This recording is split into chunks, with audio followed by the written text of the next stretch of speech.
സംസ്ഥാനത്ത് 1,00,000 കോടി രൂപയാണ് വിവിധ ഇനത്തിൽ ജനങ്ങൾക്ക് കൊടുക്കാനുള്ളത്. അത് ശമ്പള പരിഷ്കരണമാകട്ടെ, DA ആകട്ടെ, ലീവ് സറണ്ടർ, പെൻഷനുകൾ, ക്ഷേമ പെൻഷനുകൾ, ഇങ്ങനെ തുടങ്ങി എല്ലാം കൂടിയിട്ടാണ് ഇങ്ങനെ 1,00,000 കോടി രൂപ ജനങ്ങൾക്ക് കൊടുക്കാനുണ്ട് എന്ന് വളരെ ഉത്തരവാദിത്വത്തോടു കൂടി പ്രതിപക്ഷ നേതാവ് VD സതീശൻ പറഞ്ഞത്. ഇത് അദ്ദേഹം അസംബ്ലിയിലും പുറത്തുമൊക്കെ പറഞ്ഞിരിക്കുകയാണ്.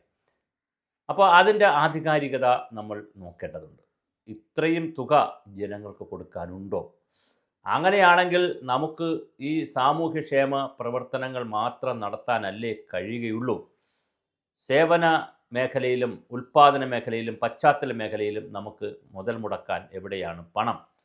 ഇനി 1,00,000 കോടി രൂപ ഇങ്ങനെ കൊടുക്കാനുണ്ടെങ്കിൽ അതൊരു ചെറിയ തുകയല്ല, വളരെ വലിയ തുകയാണത്. സാധാരണ ജനങ്ങളെ സംബന്ധിച്ചിടത്തോളം ഉള്ളൊരു പ്രശ്നം, 1,500 രൂപ പെൻഷൻ വാങ്ങുന്നവർ, 1,600 രൂപ പെൻഷൻ വാങ്ങുന്നവർ, അവർക്ക് പെൻഷൻ മുടങ്ങിയാൽ വലിയ പ്രതിസന്ധി തന്നെയാണ്. മൊത്തത്തിൽ കണക്കാക്കുമ്പോൾ 1,00,000 കോടി രൂപയൊക്കെ വരുമെങ്കിലും ഓരോ സാധാരണക്കാരനെ സംബന്ധിച്ചും ഇത് വലിയ വെല്ലുവിളിയാണ്. 10-22,000 വരുന്ന അംഗനവാടി വർക്കർമാർ, ഹെൽപ്പർമാർ, അവർ പെൻഷൻ പറ്റിയവർ, അവരുടെ പെൻഷൻ അവർക്ക് ചെറിയ തുകയാണ് കിട്ടുന്നത്. അപ്പോൾ അതും ഒരാളിന് കിട്ടാതിരുന്നാൽ, എല്ലാ മാസവും കിട്ടാതിരുന്നാൽ അവർക്കുണ്ടാകുന്ന ബുദ്ധിമുട്ടുകൾ.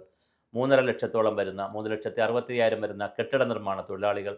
പിന്നെ അത് പക്ഷേ പ്രശ്നങ്ങൾ പരിശോധിക്കുമ്പോൾ ഇതൊക്കെ എല്ലാം ഒരു ഏകീകൃത നിയമത്തിലൂടെയോ എല്ലാം സർക്കാർ ഖജനാവിൽ നിന്ന് പോകുന്നതല്ല. അംശാദായം പിടിക്കുന്ന കഥകളുണ്ട്, സെസ് പിരിച്ചു കൊടുക്കുന്ന കഥകളുണ്ട്, സ്വന്തമായി ഇത് എടുത്തിട്ട് പിന്നെ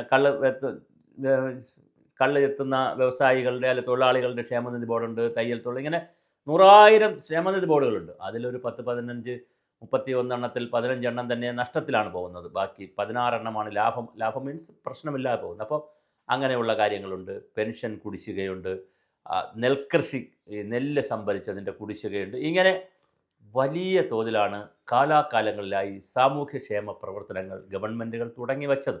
ഓരോ ഗവൺമെൻറ് വരുമ്പോഴും പുതിയ പുതിയ വിഭാഗങ്ങൾ അവരുടെ സമരം കൊണ്ടും സമ്മർദ്ദം കൊണ്ടും സാമൂഹ്യ കാഴ്ചപ്പാട് കൊണ്ടും സോഷ്യലിസ്റ്റ് കൺസെപ്റ്റ് കൊണ്ടും എല്ലാം പലതരത്തിൽ ക്ഷേമ കേരളം എന്നുള്ള സങ്കല്പത്തിലൊക്കെ വലിയ ബാധ്യതയും വരുന്നുണ്ട്. പക്ഷേ ഇത് ബാധ്യതയാണോ, ഇത് ഉത്തരവാദിത്വമാണോ എന്നുള്ളൊരു ചർച്ച വളരെ ഗൗരവമായി കൊണ്ടുവരണം.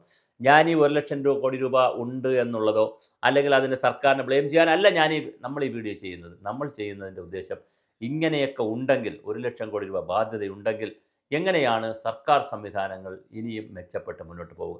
അതിനുള്ള ചർച്ചകൾ തുടങ്ങി വെക്കണം. നമ്മൾ സാമ്പത്തിക സ്ഥിതി മെച്ചമാണ് എന്ന് പറഞ്ഞത് പുകമറ സൃഷ്ടിച്ചത് കൊണ്ടോ അല്ലെങ്കിൽ മെച്ചമാണെന്ന് പറഞ്ഞ് അഗ്നിപർവ്വതത്തിന് മുകളിൽ കയറി ഇരുന്നിട്ട് എനിക്ക് ശാന്തമാണ് എന്ന് പറഞ്ഞിട്ട് കാര്യമില്ല. നമുക്കെവിടെയോ സാമ്പത്തികമായ പ്രശ്നമുണ്ട്.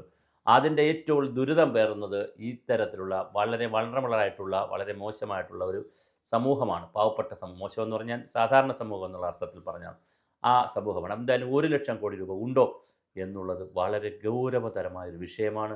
അങ്ങനെയാണെങ്കിൽ അത് പുനഃപരിശോധിക്കേണ്ട സമയമായി. ഇത്രയും കോടി രൂപ ബാധ്യത സർക്കാരിന് വരുന്നു. അപ്പോൾ സ്വാഭാവികമായിട്ട് ഇതിൽ ഇലക്ഷൻ വരുമ്പം കുറച്ചൊക്കെ കൊടുക്കും, കുറേ ആളുകളെ തൃപ്തിപ്പെടുത്തും. അങ്ങനെ പോയാൽ മതിയോ? ഇതിനൊക്കെ ഒരു നിയതവും കൃത്യവുമായ ഒരു വെള്ളിയാഴ്ചയും വ്യവസ്ഥയും ഒക്കെ ആവശ്യമില്ലേ?